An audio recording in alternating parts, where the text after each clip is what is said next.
This is a writing that I just started distributing in Idaho Springs, Colorado a few days ago. I went out and got 100 of these printed up. This is a 2-page. This is the third writing that I've distributed in Idaho Springs.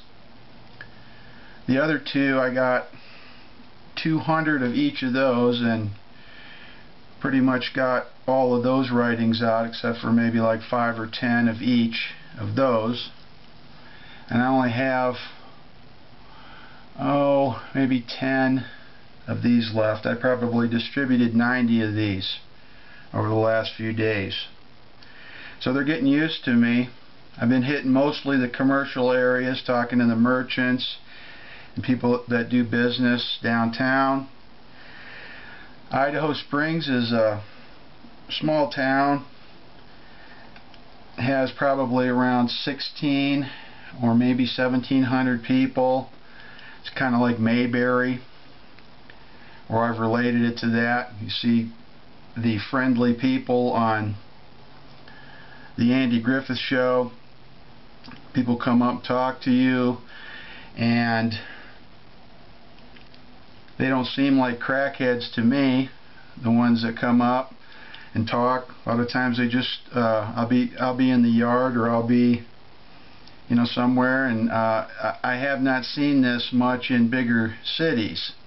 It's quite nice, and I'm building a relationship with a lot of people here.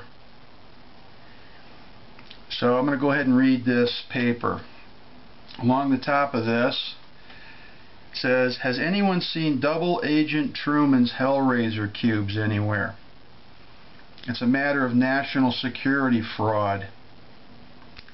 And underneath Truman's picture there it says, "Muslim extremist Harry Schreiner Truman." Underneath the next picture it says, "Truman's NSA scam and Kaba cube." Underneath the next picture it says, "Star of Remphan and Saturn cube." And underneath the last picture it says, "Cube head Menachem Mendel Schneerson." And I'm going to read the first page of this, and then I'll do a part 2 and read the second page. "And they said that Truman was a Southern Baptist. But how was he a Southern Baptist if he swore an oath to the Mohammedan faith to be a Shriner? Because that's what charity front Shriners do. They call their cult a charity so they can exploit children for money, and they swear an oath to the god of Mohammed, the dead child molester. Well, I never had sex with a 9-year-old like Islam's prophet of Satan did with Aisha. Yep, a 9-year-old, you take fishing or grow food together with them in a garden and things like that. You don't do what Mohammed did in his hedonistic child molesting depravity unless you want to die the second death. What a disgusting pig Mohammed really was. And the child molester sympathizers of Islam know what he did. So what does that say about Muslims who don't care that Mohammed molested a 9-year-old? And then there's Netanyahu in synagogue, on the phylactery cube side of cubes, who pushed Talmud, which suggests that defiling a 3-year-old Gentile girl is somehow okay to do. But I believe that it's okay for me to kill a pervert if I catch one molesting a child. It was written in Matthew that it was said by them of old time, 'Thou shalt not kill.' And Christ goes on to say, 'But I say unto you that whosoever is angry with his brother without a cause shall be in danger of the judgment.' And Moses says, 'Whosoever he be of the children of Israel, or of the strangers that sojourn in Israel, that giveth any of his seed unto Molech, he shall surely be put to death. The people of the land shall stone him with stones.'" In Leviticus chapter 20. So where is the law of certain people who say they agree with Moses but support child molesting and child murdering religion through IRS charity front special status scams? Did you ever hear a clown like Joel Osteen speaking against Satan's IRS department while he's pleasuring himself through his IRS hooker? Oh no, that would be a conflict of money interest for his whore's prostitution. I do not agree that U.S. taxpayers should support child molesting Satanists just because an arrogant bastard to God named Netanyahu expects them to for his whore's wages in sin. Did you know that a perverted Noahide law for Cubehead Schneerson makes confessing Christ as Lord punishable by decapitation through an Antichrist's bogus charge of idolatry? Do the research.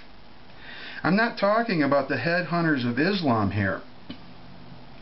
I'm talking about the headhunters of Truman's version of Israel, which is the synagogue of Satan. But I don't speak against anyone because of their ancestry. I speak against Netanyahu and synagogue because they're into murdering Jacob Israel's generational seed in Palestinian-labeled men, women, and children. Alright? Netanyahu is a Satanist of Satan's synagogue. And what did Christ tell us about so-called rabbis who go to synagogue? He said, "Be not ye called rabbi, for one is your master, even Christ." So the word synagogue should be a major clue as to what Satan tries to justify, since that's where so-called rabbis go to serve him. It's not rocket science. And I know I'm asking a lot of questions here, but why do you think that certain media trashes the Muslim headhunters like they do, while kissing Synagogue of Satan headhunter ass? I see that the Synagogue of Satan has been using their media whores, Islam headhunter, terror tactics to distract from their own corruption and to sell more bullcrap security to the people they exploit for money. And by the way, Truman's NSA scam of 1952 is into selling more and more of that these days for Satan, if they can. I mean, the synagogue of Satan that Truman called Israel in 1948, that's been on U.S. welfare, pulls the puppet strings on their foreign NSA stooges here in the U.S. And what better way for the headhunters of so-called Noahide law and so-called Public Law 102.14 to take the focus off their plan to kill Christians than to put their share of the blame on Muslims through Synagogue of Satan media. Yeah, Netanyahu sure don't want to show himself as a terrorist through certain partial media, but the fact is that his Judaism and some other people's Islam are both antichrist religions. What these Saturn cube cults are trying to do is get to that point where they can just wipe Christians out. And what does the established by man counterfeit church leaders tell their customers about these things while exploiting them for money? They just dummy up and pass their money changer tithe collection plates around for a handout. But I say, give directly to the poor and cut out the middleman. And so these middlemen frauds have been selling people to the synagogue of Satan for money. And Truman played Southern Baptist. Can you see a salesman like Truman selling all that national security without a national security threat? That would be like a mob boss president trying to sell protection without creating a protection problem in the first place. Know what I mean? So the creep who told Americans that Israel was justified as a nation in 1948 was a fez-wearing Muslim by oath. And he founded the National Security Agency? Maybe that's why some NSA stooges view me as a terrorist threat, to Truman's religions, plural. I'm not a double agent religious pervert like he was. And I'll finish the rest of this in part 2.